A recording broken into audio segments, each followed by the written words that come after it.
Hey everyone. Today was jobless claims with a horrific open that was super choppy. But overnight was the main move. There was really one opportune move during RTH, and that was short. I was bearish, but that took a long time to play out. This overnight bullish move, in fact, I will show you how it played out. This was actually very good to study. The wave 7 hourly vector was actually down here, and it kept on bouncing above that with 618 at ETH open, just ranging, and then it finally kept on finding support, and then it just took off. Now, I was very bearish because of this behavior breaking down below the weekly PML, and this retesting the weekly PML continued to look bearish for me to go down into the weekly floor. That was my analysis for yesterday. That was my bias. What invalidated this ultimately was this break above and no willingness to retest this weekly PML. So we see test 3 and just straight breakout. There wasn't anything about trying to come back and test sentiment on the weekly PML. I was talking about earlier in the week how we moved towards a weekly ceiling here and could not touch it. And so we come back down towards the weekly PML. We see this pretty much every single week, whether it's floor to PML or ceiling to PML. So price will generally move away from the PML. And then if it can't find conviction beyond the floor or ceiling, it'll move back towards the PML. And then likely again towards the floor or ceiling. So we started seeing that crossover, but then there wasn't any conviction to come back down. So that invalidated this short setup, which only had a minor pullback to break out again. So very interesting, very important to pay attention to next time. Similar on ES, we saw that here. So for January 16th, we do not have the CPI, PPI, jobless claims stuff like we did earlier in the week, but I am biased alongside as long as we are showing unwillingness to lose this 618. We can explore below it, but come back above the 618 QQQ level. So 618 is important.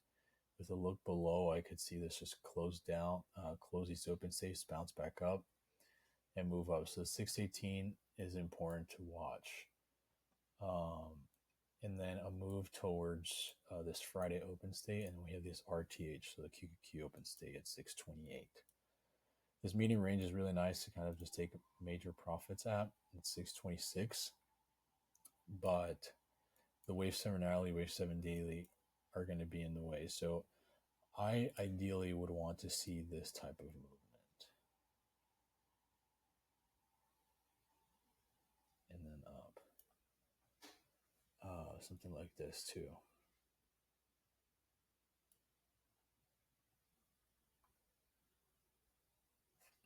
Now, I'm not going to try to anticipate that I'm going to get the outlier move. Wanting the outlier move is not sustainable. But practical targets are always median range and open states near those median ranges, above or below, if you're biased towards that side. So, yeah, I mean, outlier targets are already pushing beyond the weekly ceiling. I'm sorry, the ceiling, which actually happens to almost exactly overlap with the weekly apex weekday matching, which has been extremely problematic for breakouts to the upside all week long. So that's very interesting that the ceiling is now there. It could go really crazy because it would be a final breakout. Finally, it would be a breakout towards the upside.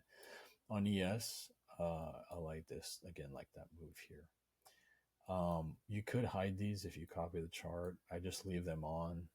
It doesn't bother me too much, but I know it looks like a lot of clutter. We don't usually see such spread like this, but I wanted to include that information just because it's interesting findings that you see throughout the week. Again, in validation of this for ES, we already talked about the 618 on NQ. On ES, really, again, this repeat of bleeding below the weekly PML. I want to enter at 69.59, but if this is just hesitating to come back with this, I think I have to revise that hourly vector. But yeah, I'm really moving towards the floor. I could see a major bleed down, but I am biased toward the long side. I mean, this sustained. You saw this spread monster strikes. The bottom take that for the low of week so far. So we took off from there, just rocketed. So yeah, I am biased towards the long side, but I'm more opportunistic than I am wanting to be biased towards anything. So yeah. So that's it for tomorrow. LNN on gold. Look at gold real quick. Gold could range again. Now, I like this opportunity here at 69. 45.94 7-ish to 65.97. You see here, you can read it for yourself. But I would like that as an overshoot of this hourly target coming down.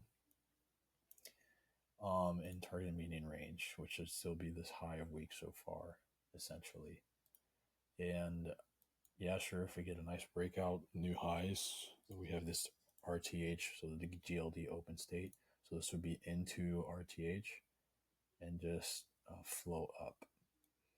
Now, again, in validation of this, just seeking out this low, the 80% band. So for the bearish move, this is the 80% chance for the bearish move on the day towards the weekly ceiling. Now, we've been hanging out above the weekly ceiling since Sunday night all day, all week. So obviously sentiment has continued to stay very, very long, but it was because of such conviction that came in on Sunday night. So I would be surprised if that conviction all of a sudden was just totally let go going into tomorrow and just us bleed down into the wave 7 daily vector with an open state just below.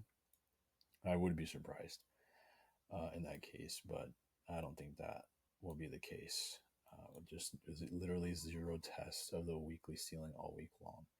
There's just been a lot of persuasion to stay up here throughout the week. I talked about earlier in the week too that looking at the imprints, price was going to stay away from the 4500s.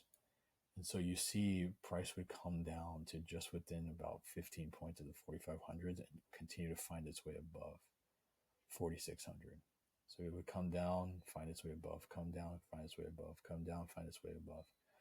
So I could see maybe one last time it comes down and finds its way above and just target towards the upside. Yeah, so there's not a lot of room here to play with for like some bearish opportunity because it's been supported all week long. But if it gets below the weekly ceiling, it could be really bad. There could still be an opportunity even though it would be late. So yeah, that's it for NQES and gold. Take care.